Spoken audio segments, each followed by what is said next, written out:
Friends, such a special occasion today.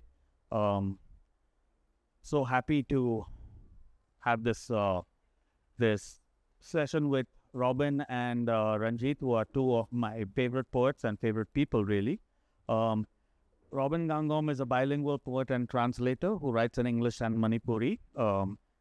He has been a professor in the Northeast for many years. His work has appeared in many uh, prestigious publications. He's a living treasure of India, and his new and selected poems is one of the best books of Indian poetry of our time. I strongly urge you to get it. Thank you so much. Yes, thank you so much. A big hand, please, for Robin Ngangom. Ranjit Hoskote does not need an introduction at the Goa Arts and Literature Festival, and those who were not here for his stirring, really soul-stirring and in a way shattering. I felt quite shattered, and I know it was something that is unforgettable. Ranjit's keynote address. He has a global career. His work is some of the most valuable in a number of different spheres, including poetry. His book on Lal Ded is one of the great books of, actually, that come out of India. His translations of Lal Ded, the Kashmiri mystic poet, Kashmiri mystic, I should say, is one of the great books of India in the 21st century. His new book, Ice Light, is receiving rave reviews both in India and abroad. He also has a new book of essays on Jeev Patel, who recently passed away, the wonderful artist who is also a son-in-law of Goa. Thank you so much for being here, Ranjit. Both Ranjit and Robin are going to be reading at the Cabo Rajnivas later today at 7 o'clock. Everyone is invited. Due to the Cabo Rajnivas's restrictions, the email address is on all of the doors of the venues at this festival. You need to send your Aadhaar card or passport picture in order to register, but don't miss it. It's a collection of some of the finest poets in the world and one of the most beautiful locations in the world. I strongly urge you to come. Welcome, Robin and Ranjit, to this session on Literary Lives. Thank you, Vivek, and thank you all for being here this afternoon. Robin, it's really a pleasure to be in conversation with you. I've read your work over many years, and I thought we could begin by, since we're talking about literary lives, to think about what it means to have a literary life at all in what has been a heavily militarized part of the country since 1958. It struck me that 11th September has a kind of a monopoly on, I hope none of you were born on the 11th of September, but otherwise, as far as public history is concerned, is rather a tragic kind of date. 11th September, of course, was the Al-Qaeda attacks on New York. 11th September was when a CIA-supported coup overthrew Salvador Allende's government in Chile. And 11th September 1958 is when the Parliament of India, in its sublime wisdom, passed the Armed Forces Special Powers Act, AFSPA, which was the imprint of the jackboot on various parts of the country, particularly the Northeast. And that was a year before you were born, Robin. So effectively, you grew up under the shadow of this militarization. And I want to ask you about when you began to write, which more or less, I'm not great at math, but it was around the time Manipur became a state. Mm-hmm. So what was that like? What was it to find your early expression as a writer? Was that already both in Maithilon and in English? And what was it like to grow up in this kind of very particular ethos? First of all, it's an absolute honor to be in conversation with Ranjit Hoskote, one of India's finest poets.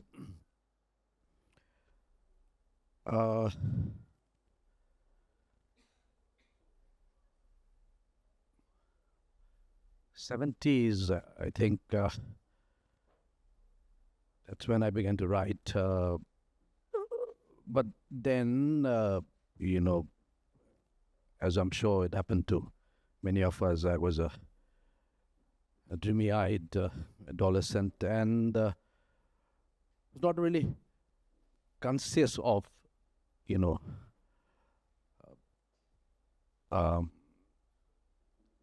the violence or the militarization that you mentioned. I do you mind if I read from my all-weather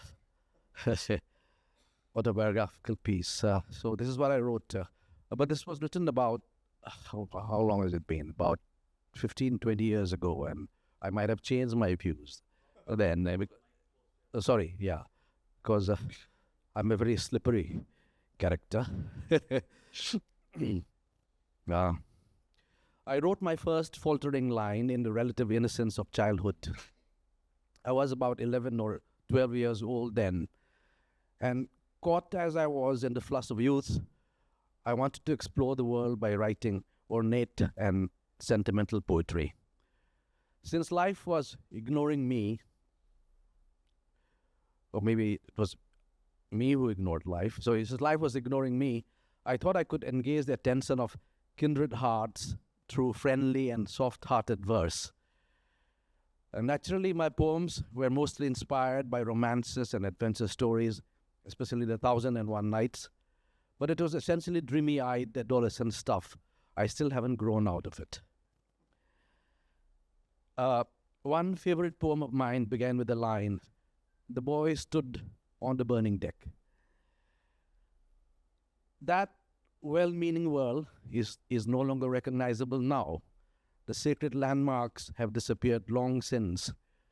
Only dim memories of hoisting the country's flag on a holiday, or leading a blind man by the hand, or praying in temples on a feast day remain as mute reminders of that sacred past.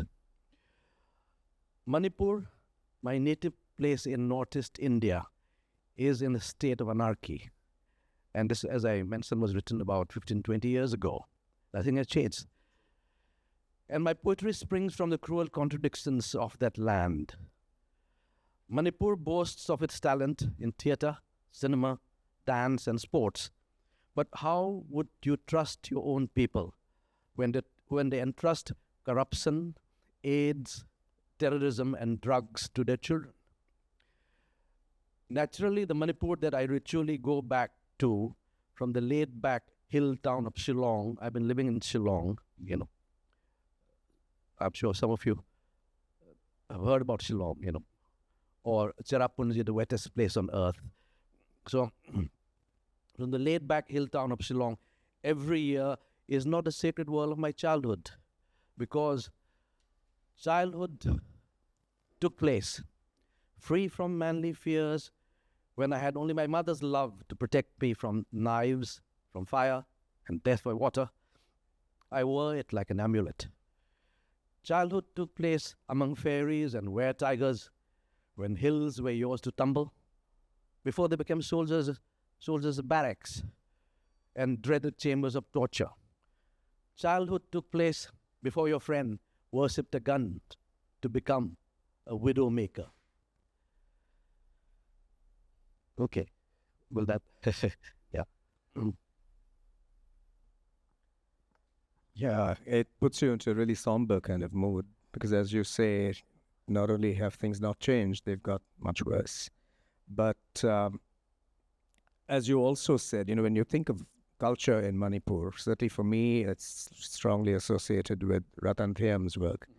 And it's amazing to think that there is so much cultural efflorescence, even in the midst of this, all of these crises that you outlined just now. So, what was it like to maybe find a community of other writers to be among, or when your early work? Where did you reach out to, so to speak, mainland India, just to see where it might be published? What were your early years as a writer like? Yeah, I did, and I was fortunate to be published by Jayanta Mahapatra in the Telegraph. The Telegraph paper, had this weekly, the Telegraph Color magazine, and I was very fortunate to have been published by Jayanta Mahapatra, and it was my first break. After that, of course, like I'm sure most people who started writing, there was this indecent hurry to break out into print, so we all submit our manuscripts to Writers' Workshop, and Professor Pilal, of course, was very, very kind to many of us, and he was just published us without editing anything at all. And in fact, when I read my own the poems, my first and even my second collection, of course, they still make me wince. But I don't know. I feel that, as I'm sure it has happened to most languages and cultures, this terrible paradox where culture and murder coexist. What did Celan? I don't know how it's pronounced. Paul Celan. Okay, Paul Celan. He has this line: "Mother, they write poems." So, I think for the poet, although it's not have happened that way, but if things were peaceful, everything was peaceful. Maybe he would run out of ideas. So grist for the poets mill. So I've been called an overtly political poet, which is not true. But as I mentioned, lately, maybe I've changed my views. What happened in Manipur, and while I was living there, although I've been living mostly in Shillong, I used to go back ritually to Manipur every, during the winter vacation. And I had first-hand experience of the violence and the militarization that you mentioned. And one of my Manipuri poet friends told me about how he has been trying to hone what he calls the poetry of survival, with guns pressed against both your temples. The gun that is the gun of the revolution, and the gun of the state. So we have the non-state and state players. So interestingly, I think the finest Manipuri poets have often when the reality becomes very oppressive, they take refuge in absurdist irony, in surrealist poetry, and they've written wonderful poems. In fact, you are very kind to write a short critical piece about Thangzami Bopisak's poetry. I want to, and this is a poem which is very popular amongst the Manipuris. I want to be killed by an Indian bullet. Where the terrorists come to his house in the guise of the five elements. So absurdist irony and surrealism. That's how that's what they've been doing. When the reality becomes oppressive. And but so when I began writing what maybe what we call political poetry, it was. Even now, it is my subjective reality. But I was just talking with Mamang today. She has not, if correct me if I'm wrong, has not written anything directly political. So, but for me, it was difficult for living in Manipur to close my eyes and shut my ears to what's happening around me. That's how I respond. But now I'm a little different. I've changed tack. I've become looks at the sky, talks to trees and ants poet. That was always. Yeah. That wasn't that always part of your sensibility? There's a very close attentiveness, even in the first two books, towards the landscapes of Manipur. There's an awareness that they might be under threat. So, neighborhood, landscape, the sense of a community, all these have been very, very strong motifs in your work even earlier. That is true. But I don't know, if I were living, of course, my poetry lies maybe somewhere a distance between Shillong and Imphal. But if I were living elsewhere, maybe I would have written anything about Manipur. So, but of course, childhood is something that. Okay, I need not talk about childhood when we know how childhood has influenced us. But as I mentioned, the wrenching thing is that the sacred landmarks of faith have disappeared completely. And as I mentioned, I didn't feel the violence. I didn't know anything about Abisba, So that's how it has been. Yeah. Let me ask you now about the multiple, at least the two options that you had in terms of the language you could write in. Mm-hmm. Did that ever strike you as an either or did you have two different streams of writing in English and in Maithilon? And when did that I think come about? I think I remember what Jayanta Mahapatra said about language being incidental. So I wrote in English because of my missionary school background and because I've been living in Shillong and we all speak in English there. So that's how. And it became comfortable. I became comfortable in it. That's why I wrote in English. But if I were living in Manipur, I'm sure I would have been writing in Meitei-Lon, So I think the language doesn't really matter. I may be branded as someone who doesn't love his language, his mother tongue. Saying that, there's this cultural revival, and you have the purists, in Manipur. Okay, but that's an area that I don't want to stray into. Don't worry. The notion of a mother tongue is actually an invention of Romanticism. There's no word for mother tongue in any Indian language before the colonial encounter. We didn't need it. People had multiple first language abilities. Yeah. So, but I'm going to take the liberty of reading one of your poems, if I may, Robin. Please do. Because it connects at various levels for me. It's called After Jashn-e-Azadi, and is a reference to Sanjay Kak's film on Kashmir. Which was Tarun also was involved in it. Yeah.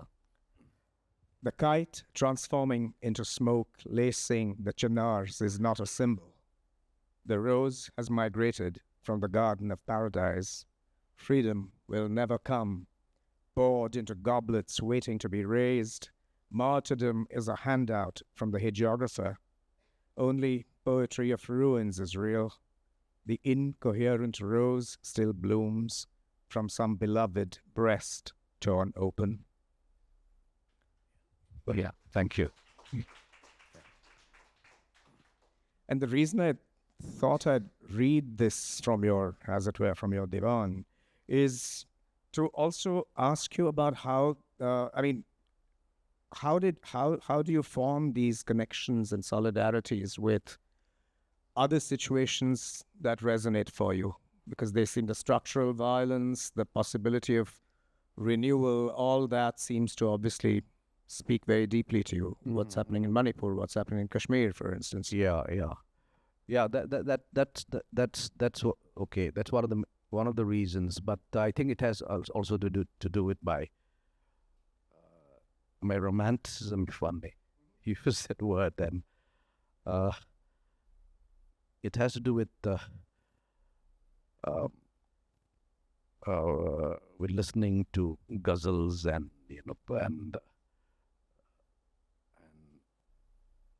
and of course old Bollywood songs, Sahir Ludhianvi's songs.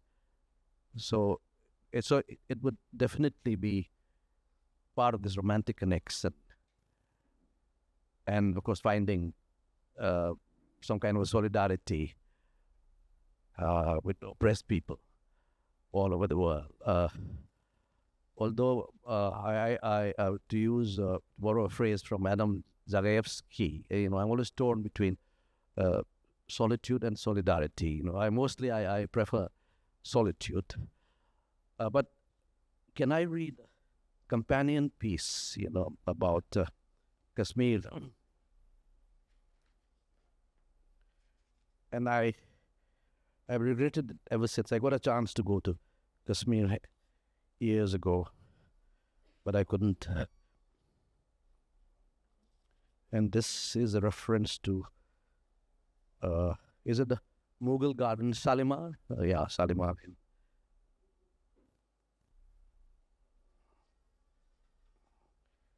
And I have stolen a few lines from Mir Taki Mir. Yeah, patta patta buta buta, hal hamare jane hai. So this poem is titled. It's an imaginary journey to Kashmir. It's called The Garden. The one who arrives late must pay the price of finding a city in ruins with a garden in its heart. Wonder, fear, and regret accompany such an arrival.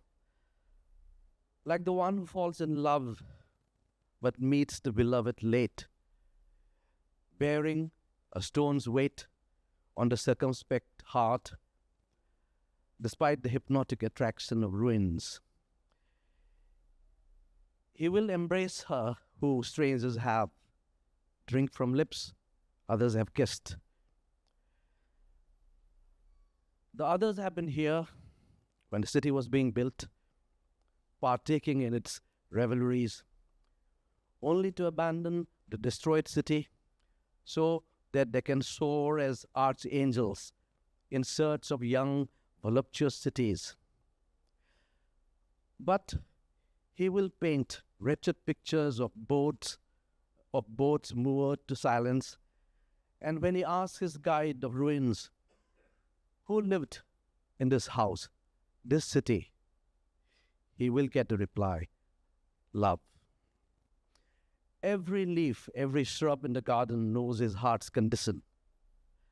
Do not step into that garden seeking forgiveness for the first sin. Thank you. Thank you. That was amazing. Many thanks. Or as Aga Shahid Ali always used to say, that he missed people saying wah wah in an English context. So I'm going to say wah wah to that. Also, it reminded me of another sher from Mir. Dil ki virani ka kya mazkur hai, ye nagar so martaba luta gaya. Of the heart's ruination, what report? This city has been ruined, has been looted 100 times over. Okay. Yeah. Wow. So, Yeah, there's one of that. Indeed. But this twinning of the garden and of ruins is a recurrent motif for you. It's come, even in what we just read, it comes up. And there's a very evocative phrase in the Jashn-e-Azadi poem, this notion of the poetry of ruins. Poetry of ruins. I think it's an Urdu phrase. I don't remember the Urdu, but it's an Urdu phrase, the poetry of ruins.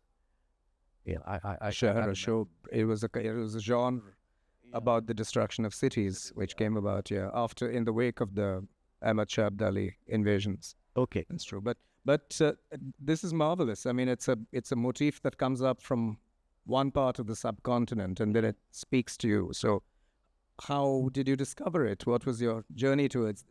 Oh, as I mentioned, it's my love for the ghazal, and I was although I've forgotten most of the Urdu words that I learned, from one of my professors. His name is Nurul Hassan, passed away.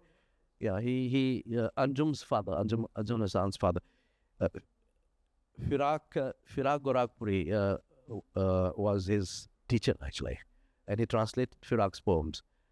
So I learned quite a bit of Urdu from him, and we have the shared love for the ghazal.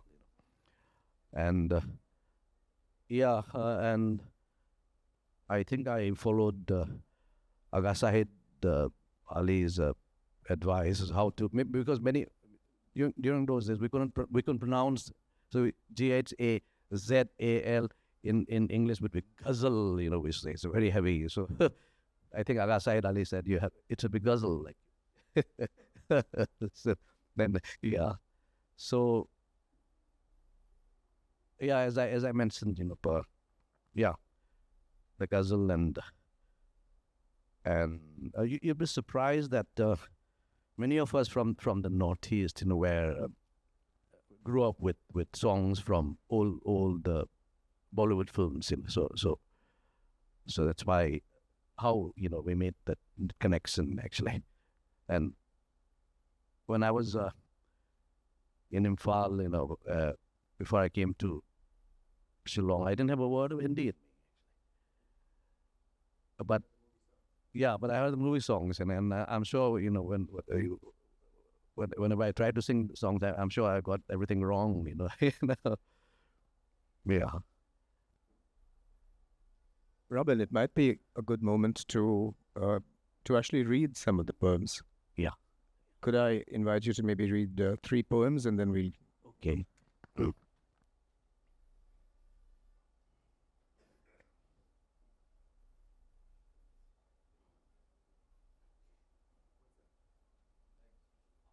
Exactly. No. Let me.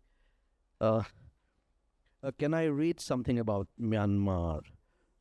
This has to do with this. It was the first uprising. They call it the 8888. And that was when Aung San Suu Kyi, emerged as a leader. She was not part of the uprising actually, and surprisingly, interestingly, the uprising was mounted mostly by people from all walks of life, priests and doctors and students, So and Myanmar, of course, would be an immediate neighbor. Yeah.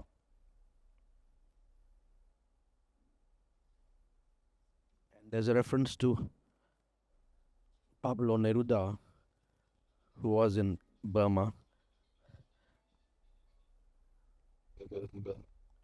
Yeah, he was in Burma.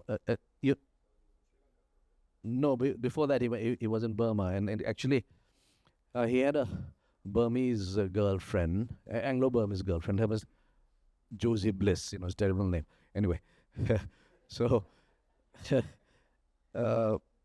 and a very interesting story. If you read his memoirs, everything's there actually. Yeah.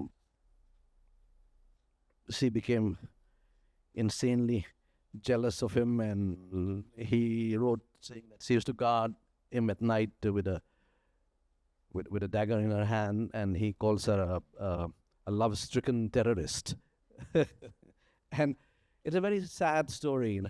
Yeah, it's a very, very sad story. And I think, one of his finest love poems, it's called Widower's Tango.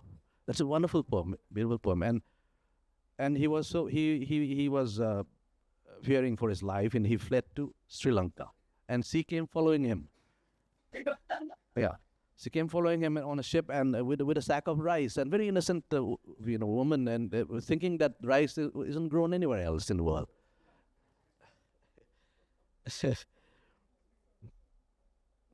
Yeah. So where is Myanmar story 64?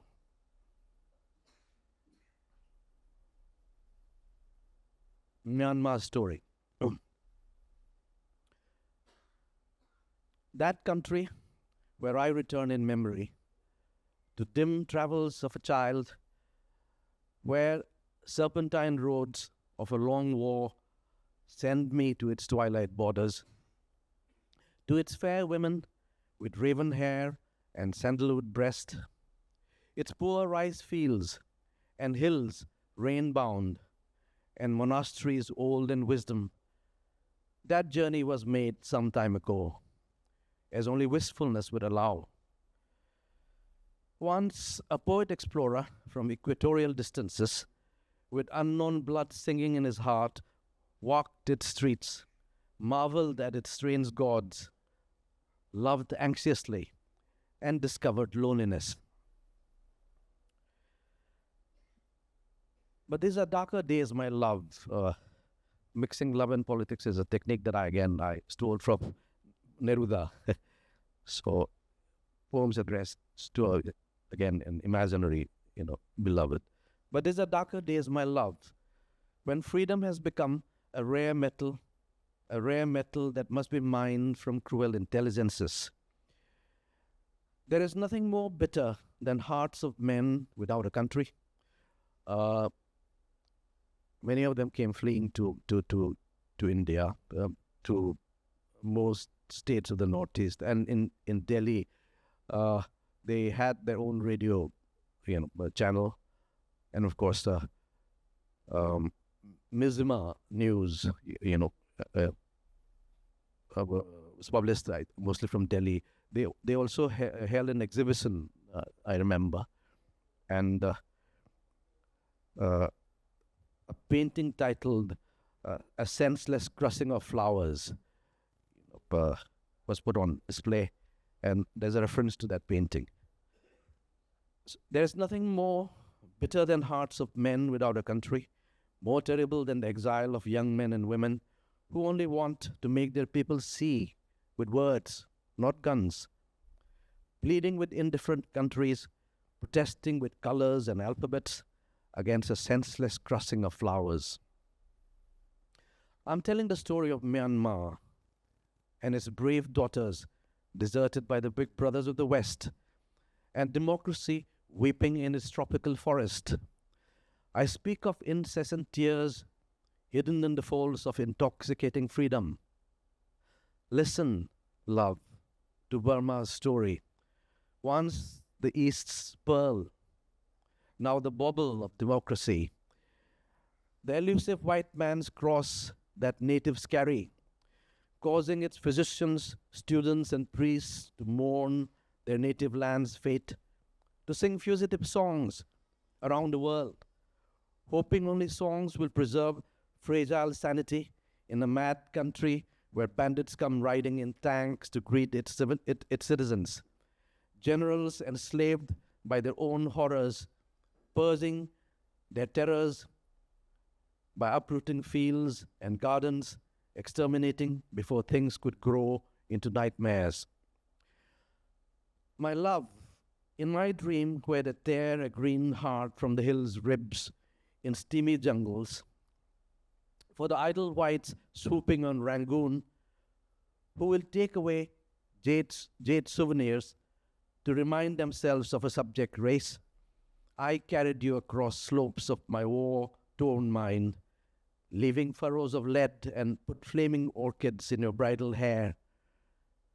In my dream, each drop of blood sprouts a humming voice the bandits throttled, but the running blood grows in clamor, answering unerringly to new voices. Yeah, thank you. Yeah, sorry.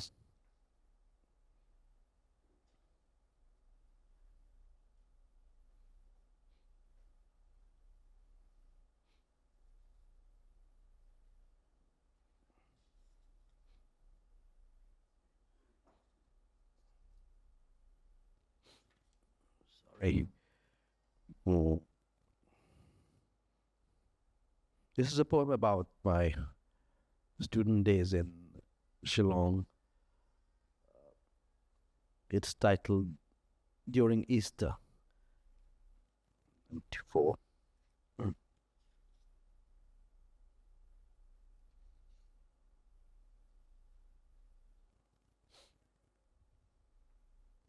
during Easter.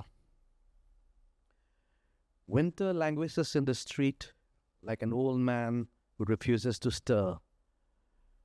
When constellations swing ingeniously and cherries turn red, like the luminous lips of girls eager for kisses. The streets are only half emptied. Not everyone has gone to witness the resurrection of the Son of God. On Maundy Thursday, no one washes the feet of the poor as the Son of Man washes the feet of his automobile.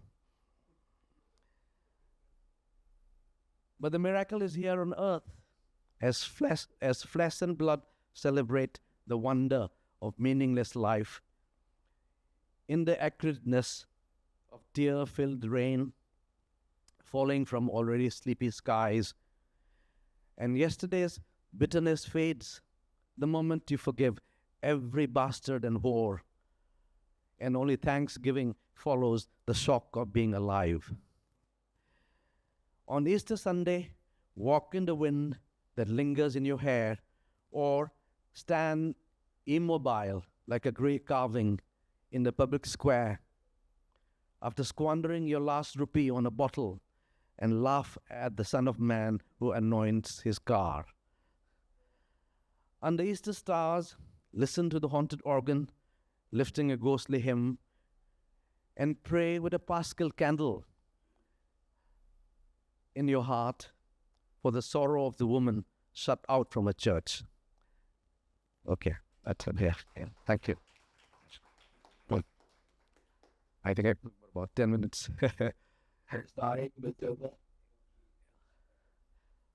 Just one question before we open it up to the floor, Robin. I wanted to also draw you out on your practice of translation. Yes. So could you talk to us about that? I mean, you've beautifully translated Tangjam Ebopishak, but also you've worked on other poets. Yeah. I'm not actually, if one can use that word, a professional translator. You know, I've only translated some of the poems that I loved. And Best way to do it. sorry. Best way to do it. Yeah. I don't know how I would.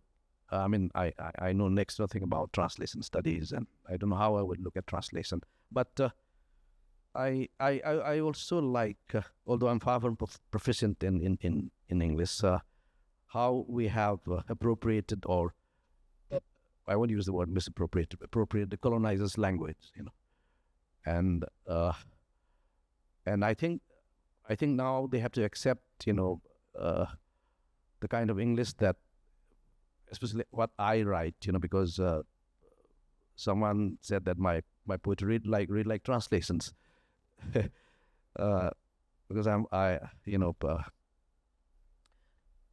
so maybe it's,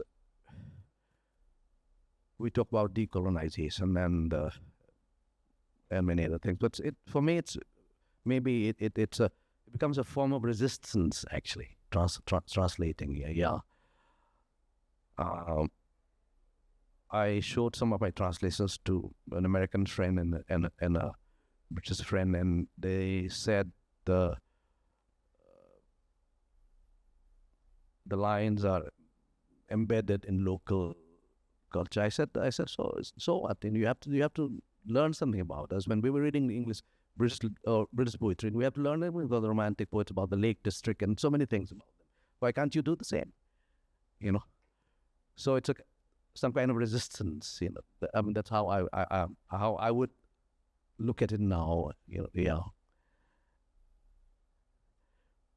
It's also a way of reclaiming that alternative ancestry also of the struggles of poets in Maithelon particularly in the 70s. There was a critical time, wasn't it? Yes, yeah.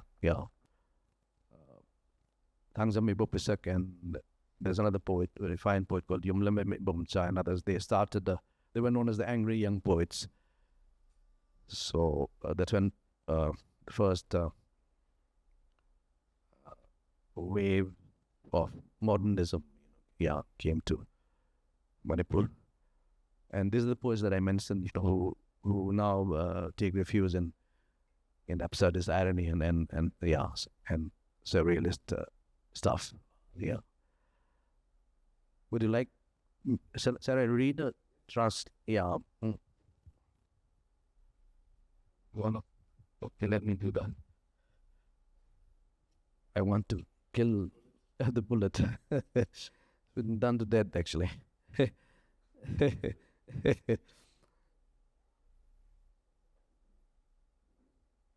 32.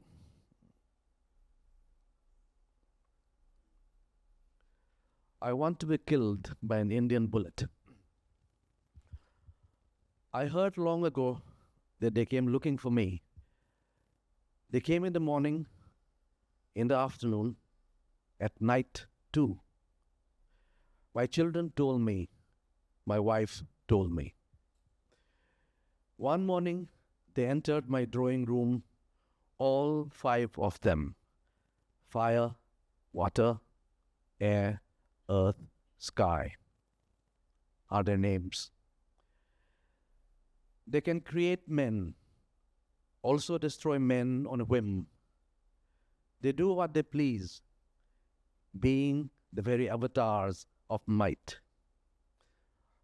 I asked them, when will you kill me? The leader replied, now. We will kill you this instant.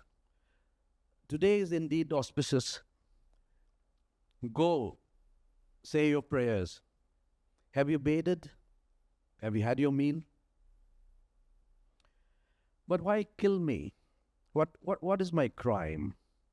What evil thing have I done?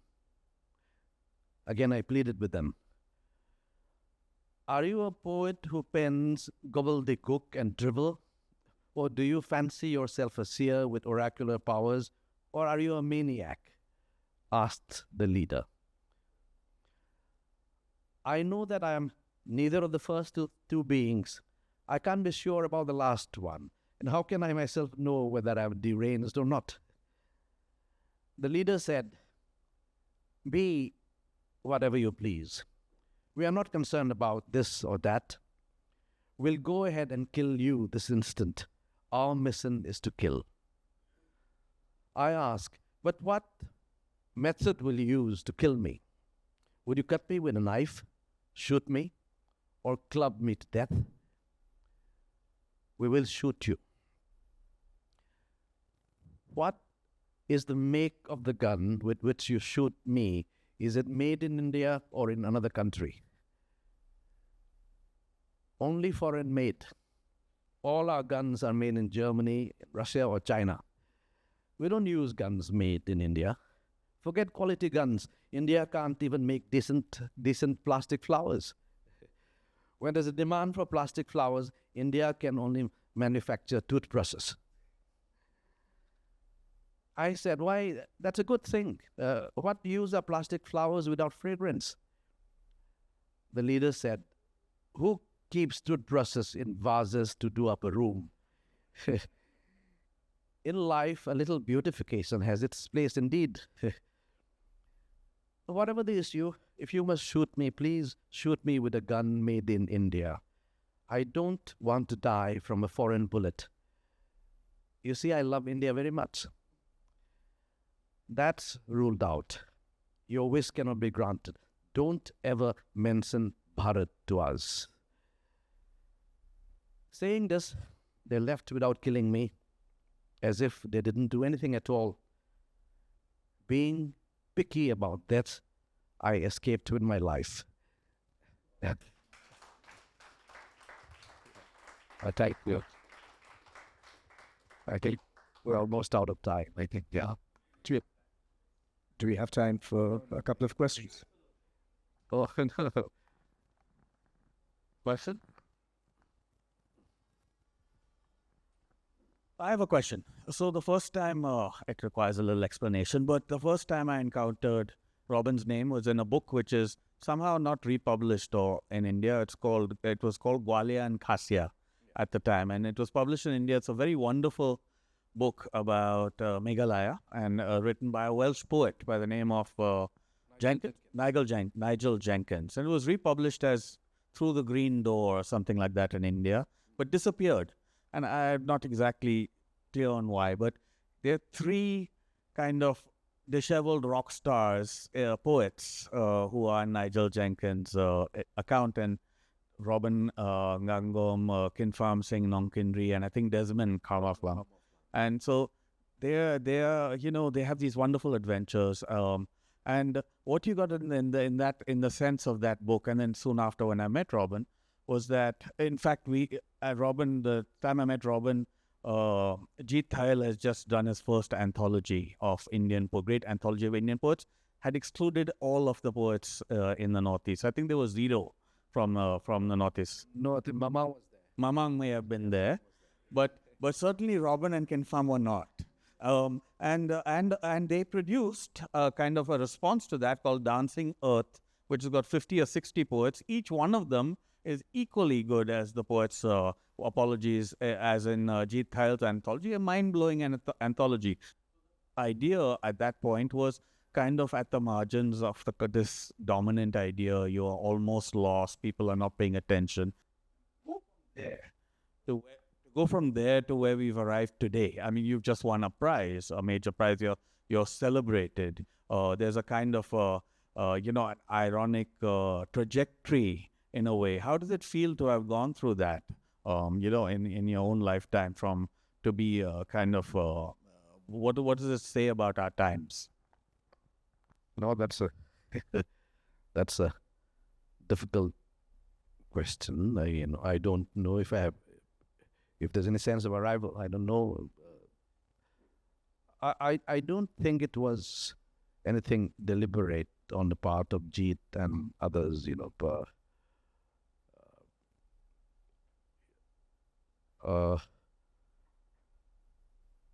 I think they would be. We talk about, okay, Ranjit is here, about the so-called Mumbai School of Poetry. Anyway, I don't know how the thing originated. I mean, whoever coined that thing. Yeah, okay.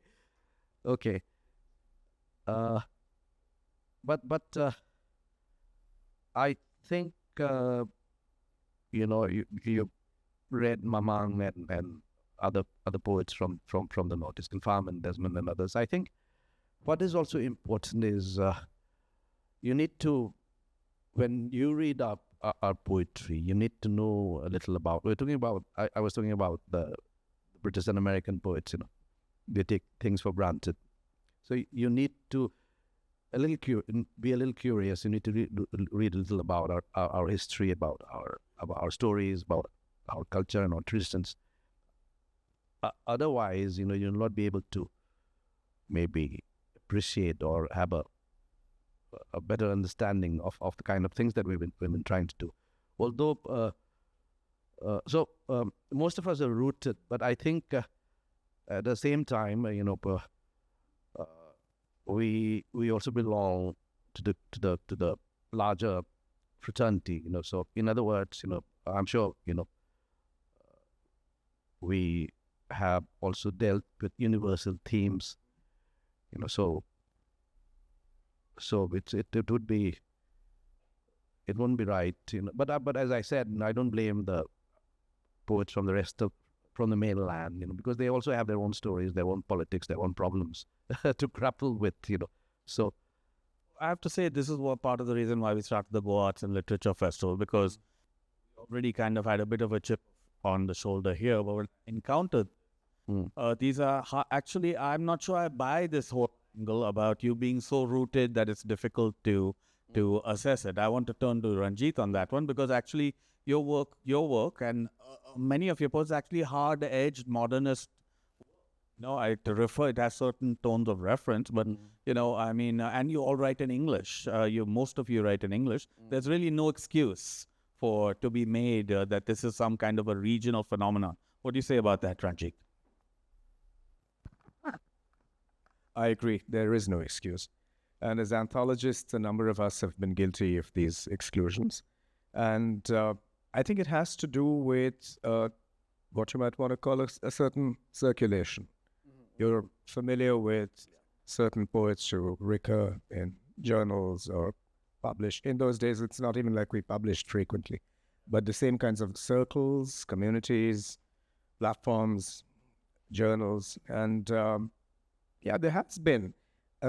Just for the record, I really don't believe there was ever a Bombay School of Poets. I think this is poets from elsewhere thought that there's this Bombay mafia running the circus, which I think we actually did, unfortunately. But it might be a Bombay mafia, but not a Bombay school. I think it's much more constructive to look at what poets did together, the journals they started, or independent publishing houses. I think that might be a more useful way of doing literary history. But when we do that, we would have to reflect on this exclusion. It's in a way it's a reflection of national politics, also. Mm. I think that's right. And there's a kind of an emphasis on the metropolitan. So the cosmopolitanisms of the non-metropolitan, those tend to get left by the wayside. And I have to say this: when I edited an anthology for Viking, Reasons for Belonging, I mean, Anjum was the one at that point, new voice who came from, if you will, the Northeast. But by and large, my argument was to look at metropolitan India and its relationship to the world.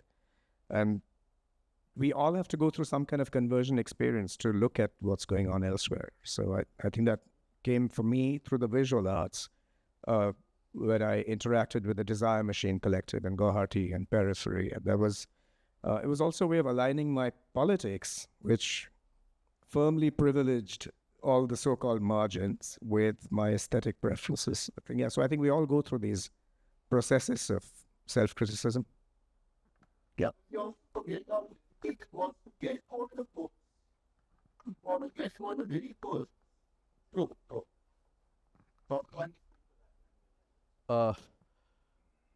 I don't have anything much to add.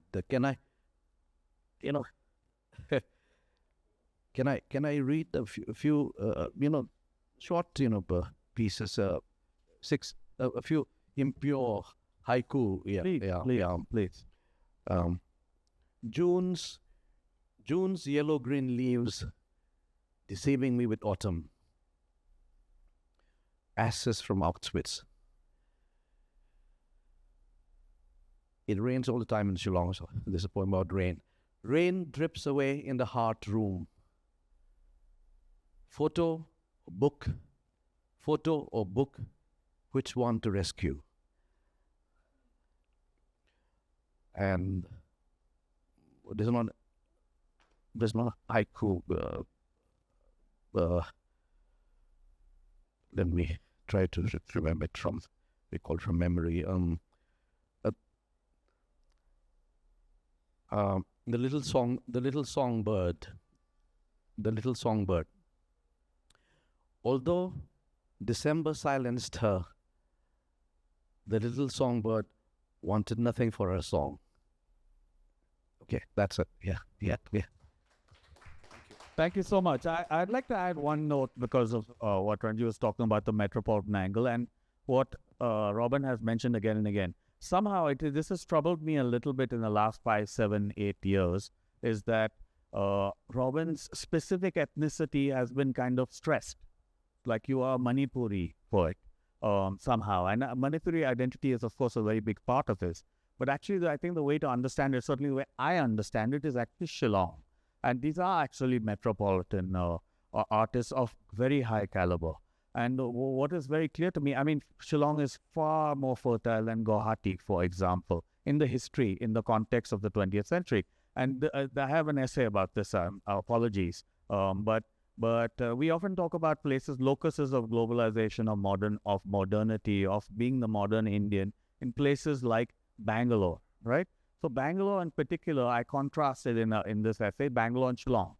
So what is the great literature that has emerged from Bangalore of truly something that the whole world should pay attention to in the last 20, 25 years, right? We have actually launched a couple of the books here. Gachar Gochar was launched here. That's a very important book by Vivek Shanbag. And Bangalore, of course, is. Now, I don't mean to put down Bangalore. Bangalore has a Kannada literature of some worth. I mean, Mohanaswamy, Vasudendra was also here. Mohanaswamy's stories are wonderful emergence of it. They're not really about Bangalore, but it's about Bangalore with Bangalore literature. Shillong has produced a roster compared to, like, most American states cannot compare, most European countries cannot compare. You have a number of poets. You have terrific novels. You have global writers like Siddhartha Deb and Anjum Hassan, whose book is, being appropriately received right now in New York. She had a fantastic review in New York. So Janice Pariyat is an absolute star who's emerging and emergent, and a fleet of poets, and of course rappers and musicians. And Shillong is one of the cultural powerhouses of the world and certainly of India, even if not so recognized. One of the things we do at the Goa Arts and Literature Festival is to pause, even if the rest of the world does not recognize it. The fact is it exists, and yet we are there. Adds to it more. So I'm really privileged that Robin has come all the way again in these difficult times, and he has brought this marvelous book here. I urge you to pick up both of the books. They're two of the best, most interesting poetry and literature books of our time. Strongly urge you to get them. And of course, Ranjit Hoskote is also a national treasure, and I urge you to come to the reading today and buy one of his many books outside. His new book, which has been published in the US, also has a poem called Miramar in it, which I hope maybe we'll read today. You don't have to, sorry. but a big hand, please, for Ranjit Hoskote and Robin Ngangom. Thank you. Thank you so much.